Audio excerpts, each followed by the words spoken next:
Hadis kita yang ke-6 sekarang, yaitu di halaman 36 dari kitab 100 hadis tentang nubuat akhir zaman. Kita dengarkan hadisnya. Rasulullah SAW bersabda, hadis ini diriwayatkan oleh Imam Ahmad nomor 2189 dan Abu Daud nomor 4297. Kita dengarkan hadisnya. Bismillah. Yushikul umamu an tada'a alaikum kama tada'al akalatu ila qas'atiha. Ya, sangat dekat sekali waktunya datang di mana bangsa-bangsa di dunia akan memperebutkan kalian sebagaimana rayap-rayap memperebutkan, sebagaimana ya orang-orang yang lapar yang ingin makan memperebutkan hidangannya. Faqala qailun, ada orang yang bertanya kepada Rasulullah SAW, wa min qillatin nahnu yawma idzin? Qal, apakah karena kami jumlahnya sedikit pada masa itu ya Rasulullah? Ya, Nabi menjawab, bal antum katsir, justru pada saat itu jumlah kalian sangat banyak. Itu yang anehnya ya, saat itu jumlah kalian sangat banyak, kata Rasulullah SAW. Walakinnakum ghutha ka ghutha'is sail, tapi sayang sekali banyaknya kalian seperti buih di atas laut. Wala yanzi'annallahul mahabata wala yanzi'annallahu min sururi qaduwikumul mahabata minkum, dan benar-benar Allah cabut rasa takut musuh kepada kamu. Musuh-musuh Islam tak lagi takut kepada Islam, kepada kaum muslimin. Kenapa mereka tidak takut? Karena memang umat Islam sudah meninggalkan satu syariat tertinggi. Tidak ada umat Islam, nasibnya di akhir zaman banyak, tetapi mereka pengecut. Banyak, tapi mereka penakut. Sehingga di hadis kemarin yang kita bacakan, diriwayatkan oleh Abu Daud, tapi hadis ini sahih menurut syarat Bukhari dan Muslim. Selama kamu meninggalkan jihad, selama itu Allah akan kuasakan musuh-musuh kamu ke atas kamu. Dan kita tahu, negeri-negeri yang mayoritas muslim di dalamnya, di negeri-negeri itu di perut buminya dan di permukaan buminya, kekayaan melimpah ruah. Kekayaan terbanyak itu ada di negeri-negeri Islam. Tetapi ketika orang-orang Islam yang diamanahkan kekayaan tersebut tidak merawat dan menjaganya dan melindunginya, maka pasti orang-orang jahat yang miskin-miskin akan menggarapnya, akan menyerang-menyerbunya, akan menyerangnya, akan menggarapnya, menyerbunya, merampoknya. Ini yang terjadi pada hari ini, khususnya setelah runtuhnya khilafah Islamiyah Al-Utsmani di Turki pada tanggal 3 Maret 1924. Sejak itu Islam sudah tidak punya lagi militer terpadu. Umat Islam sudah tidak lagi memiliki pemimpin yang menyatukan seluruh umat Islam sedunia. Sejak itu kafirin barat dan timur berjuang terus bagaimana memadamkan setiap ada upaya-upaya mengembalikan Islam kepada kekuasaannya mendunia. Kristen ada pusatnya, yaitu di Vatikan Romawi saat ini. Sementara Yahudi ada pusatnya, yaitu di Israel. Masing-masing mereka membentuk kekhilafahan dalam konsep mereka ya. Sementara Islam jangan coba-coba buat lagi kekhilafahan. Ini yang mereka sudah sepakati bersama, walaupun mereka saling bermusuhan, hati mereka tak satu. Tarahum jami'a wa qulubuhum syatta. Kau lihat mereka kayaknya sama-sama, padahal hati mereka itu tidak satu. Namun untuk urusan agar Islam tidak lagi naik, mereka bersatu untuk itu. Ya, mereka bersatu. Maka tidak pernah diizinkan Islam kembali memimpin dunia.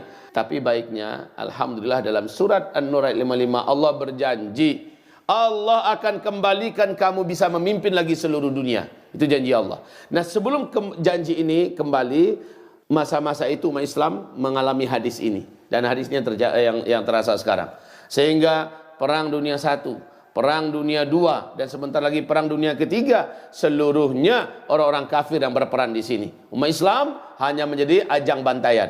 Coba lihat oleh kita hari ini di Somalia, hari ini di berbagai negeri-negeri Muslim di Afrika, di Sudan, di Mesir, di Libya.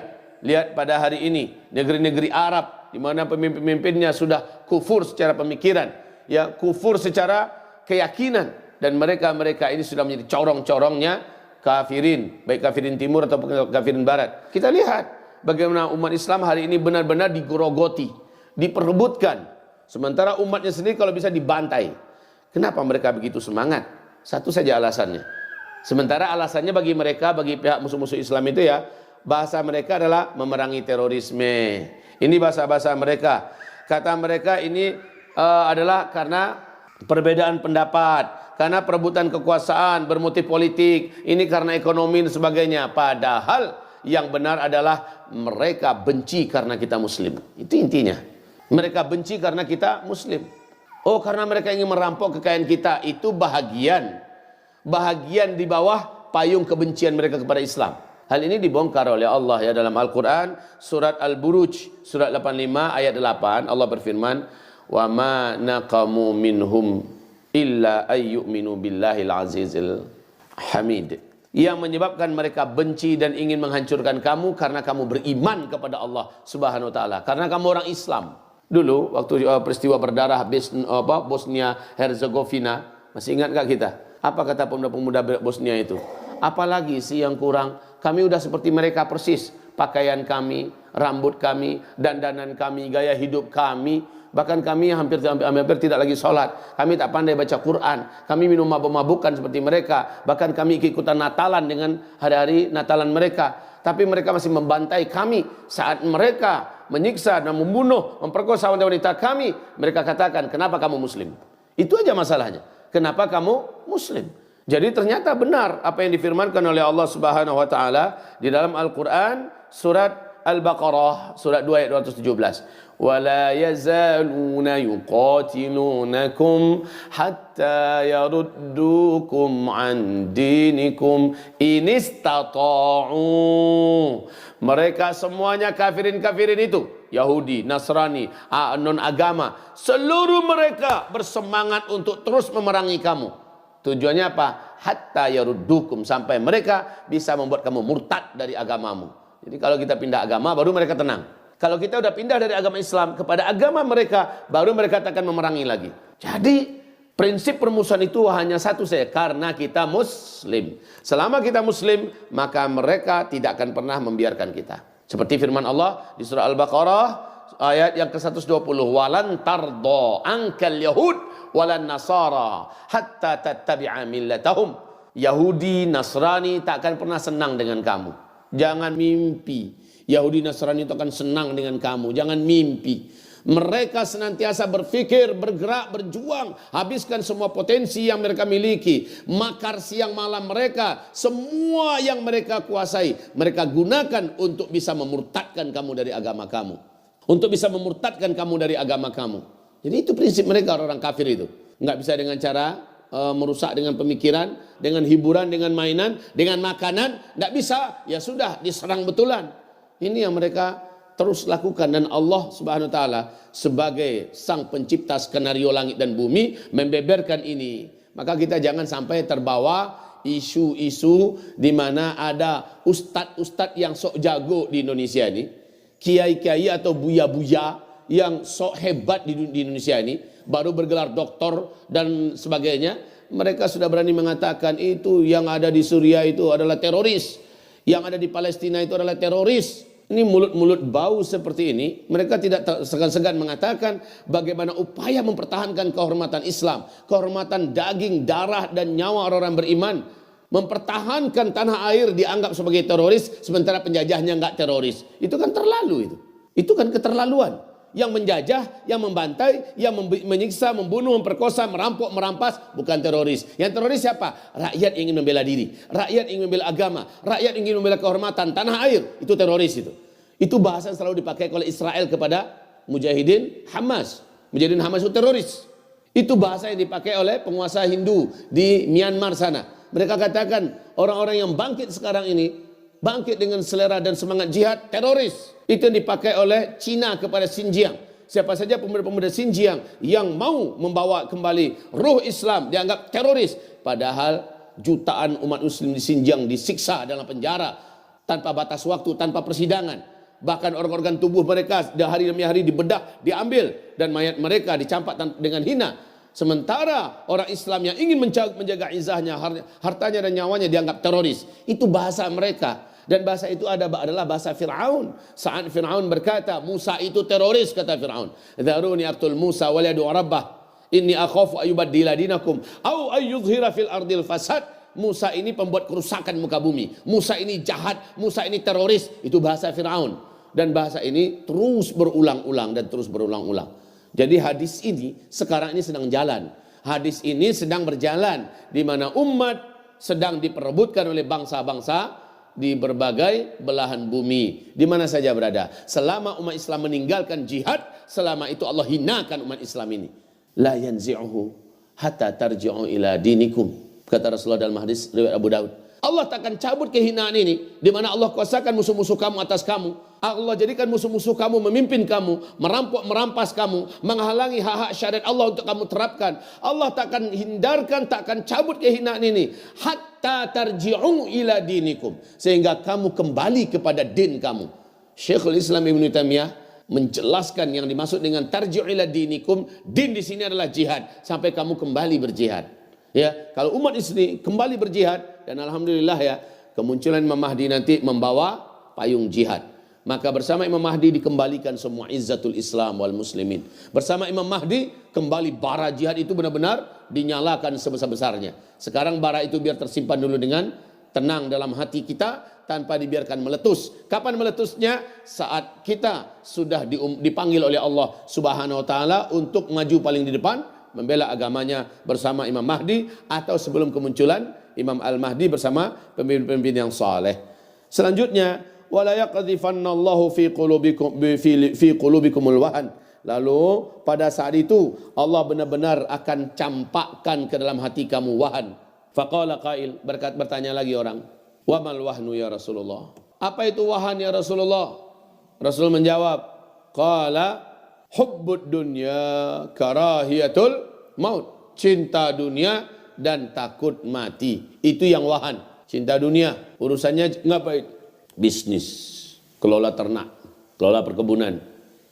Kemudian memutar usaha dengan modal-modal ribawi. Bila kamu sudah melakukan itu dan kamu tinggalkan jihad, kata Rasulullah, maka Allah akan cabut rasa takut dalam dada musuh kamu kepada kamu. Lalu Allah lemparkan kehinaan dengan cara Allah kuasakan musuh-musuh kamu atas kamu. Dan itu tidak akan berhenti sampai kamu kembali kepada jihad, ya. Demikian perintah Allah SWT. Hubbud dunya karahiyatul maut adalah petaka yang datang pada hari ini kepada umat Nabi Muhammad SAW. Sampai-sampai pada masa ini umat menganggap jihad itu juga adalah ajaran teroris. Umat Islam sendiri mengatakan jihad adalah ajaran teroris. Maka kalau saat ini kita bertanya, siapakah yang teroris di negara ini? Jawabannya adalah, kalau bagi orang-orang, kalau kita coba analogikan ya, dan analogi itu saja kita tolak. Jawaban mereka adalah tentara itu teroris, polisi itu teroris. Kenapa teroris? Karena mereka menjadikan para maling tidak leluasa untuk bergerak, tidak leluasa, lalu meneror para maling, para pencuri, para koruptor, para orang-orang jahat, lalu ditangkap-tangkapin. Ini kan menimbulkan rasa tidak nyaman. Kata siapa itu? Kata orang jahat. Polisi itu teroris. Padahal polisi itu gunanya menimbulkan rasa aman dan nyaman. Jadi jihad itu menimbulkan rasa aman dan nyaman, sehingga Islam, umat Islam, negeri Islam tidak lagi dijarah, tidak lagi dijajah, tidak lagi dirampok, tidak lagi disiksa, tidak lagi dibantai, tidak lagi diperlakukan semena-mena, tidak lagi dihalangi bisa menjalankan syariat Islam. Nah, bagi para penjahat yang tidak ingin Islam berkuasa, mereka anggap orang Islam yang bangkit berjuang teroris sama dengan tadi tentara teroris, polisi teroris. Yang mengatakan siapa? Penjahat. Lalu yang mengatakan jihad itu adalah ajaran teroris, yang mengatakan itu siapa? Penjahat, titik. Itu. Ya. Ikhwati fillah yang kami cintai, nah, ini dia hadis yang ke-6. Mungkin agak kebablasan semangatnya ya. Ya, tapi dalam artian semangat masih terkendali. Kita tidak nyerempet kemana-mana ya. Kita hanya mengatakan ini kondisi nubuat Nabi di akhir zaman, umatku akan jadi rebutan, dan itu sekarang sudah terjadi. Dan ini sudah hampir berakhir ya, hampir berakhir. Insya Allah Taala tak lama lagi, tak lama waktu lagi kita semua akan tampil bergerak. Tampil bergerak umat ini kapan? Saya sudah mengatakan tadi, ketika munculnya sang pemimpin yang paling ditunggu-tunggu oleh kita, Imam Al-Mahdi. Kapan munculnya? Di tengah-tengah berkecamuknya perang di seluruh dunia, dan itu adalah perang dunia ketiga insya Allah Ta'ala. Kapan perang dunia ketiga? Entahlah. Apakah Rusia dengan Ukraina? Saya yakin ini mungkin baru percikan, tetapi penyebab terbesarnya bukan Rusia dan Ukraina. Penyebab terbesarnya nanti adalah perebutan emas di Irak. Perebutan emas di Irak, hadisnya jelas dari Nabi mengatakan, saat sungai Eufrat kering menyingkapkan gunung emas, orang-orang di dunia akan membawa senjata-senjata mereka ke sana berebutan emas. Dalam setiap 100 orang mati 99, hanya satu yang bertahan hidup. Ya, setiap 100 orang mati 99. Artinya perang dunia ketiga nanti terbesar itu ada terjadinya di Irak, bukan di Rusia Ukraina, tapi ini percikannya. Karena api penyulut dari kebencian barat dengan timur itu sudah hidup dalam bentuk yang lebih serius sekarang. Ya, ini baru api. Ketika perebutan emas sudah tidak bisa dielakkan lagi, ketika uang kertas sudah tidak lagi berguna, orang kembali kepada emas, Allah munculkan emas itu, maka dunia menjadi gelap mata. Dunia akan bergerak membawa semua yang mereka miliki untuk bisa mendapatkan dan memenangkan emas tersebut. Ini yang akan terjadi ya. Jadi perang dunia ketiga, saya menurut hadis ini saya yakinkan diri saya dan saya sampaikan kepada kaum muslimin bahwa perang dunia ketiga adalah perebutan emas di Irak.